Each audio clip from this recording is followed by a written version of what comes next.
कभी आपने सोचा है कि जो सपना आपने आज सुबह देखा वो इतना सटीक क्यों निकला?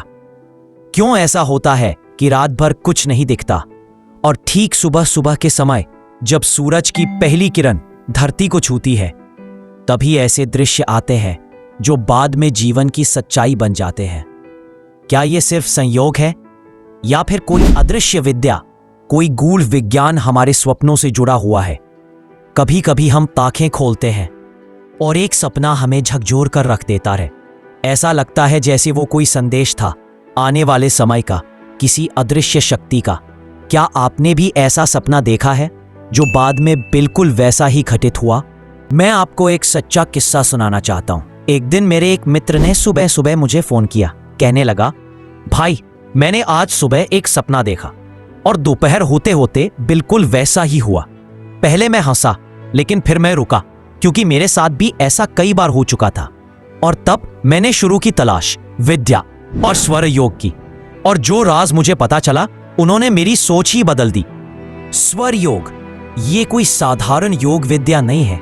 हजारों साल पहले हमारे ऋषियों ने पाया था कि हमारे नासिकाओं नॉस्ट्रोस से चलने वाली सांसें यानी दाया स्वर सूर्य स्वर और बाया स्वर चंद्र स्वर हमारे जीवन, स्वास्थ्य, मनोदशा और यहाँ तक कि सपनों को भी प्रभावित करते हैं। सुबह के समय जब चंद्र स्वर सक्रिय होता है, मन शांत होता है, वातावरण शुद्ध होता है और चेतना गहराई में प्रवेश करती है। इस अवस्था में देखे गए स्वप्न भविष्य का संकेत बन जाते हैं। स्वर योग कहता है कि यदि उस समय चंद्र स्वर चल रहा हो और आप सपना देखें तो उसका असर जीवन में अवश्य होता है। सुबह का स्वप्न अक्सर तीसरे और चौथे प्रकार में आता है क्योंकि तब शरीर नींद में होता है पर चेतना धीरे धीरे जाग रही होती है। यही वह अवस्था है जब आत्मा ब्रह्मांडीय तरंगों से जुड़ती है और वहीं से आते हैं भविष्यदर्शी संकेत। अब सोचिए, क्या विज्ञान भी इसे मानता है?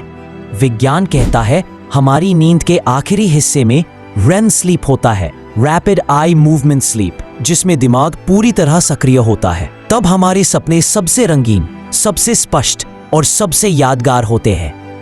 यानी विज्ञान भी मानता है सुबह का सपना गहराई में देखा गया सपना होता है। अब इसे स्वर योग से जोड़िए। जब चंद्र स्वर या सुषुम्ना स्वर सुबह सुबह चल रहा हो और आप उस समय कोई सपना देखें तो उस सपने की ऊर्जा, संकेत और प्रभाव वास्तविकता बन सकते हैं। सपना सिर्फ आंखों का दृश्य नहीं था, वो आत्मा की पुकार थी। तो अब सवाल है, क्या हम सपनों को समझ सकते हैं? हाँ, बिल्कुल। सुबह उठते ही सपने को याद करें और लिखें। स्वर योग के अनुसार देखें कौन सा स्वर सक्रिय था। स्वप्न के प्रतीकों को समझें। पानी, आग, उड़ना, गिरना, हर चीज का अर्थ होता है। कभी भी सुबह के सपने को हल्के में ना लें।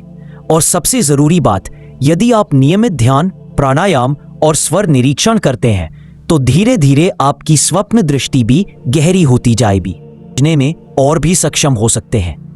हमारे ऋषियों ने जो ज्ञान हमें दिया है वो सिर्फ किताबों के लिए नहीं बल्कि हमारे जीवन के हर क्षण को जागरूकता से जीने के लिए है।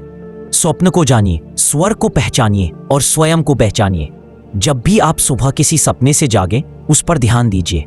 शायद वो ईश्वर की ओर से भेजा गया संदेश हो। स्वप्नों में छिपा है आत्मा का संवाद और स्वर में बसी है ब्रह्म की ध्वनि। इन्हें समझिए, अपनाइए और अपने भीतर के दिव्य संकेतों को जानिए।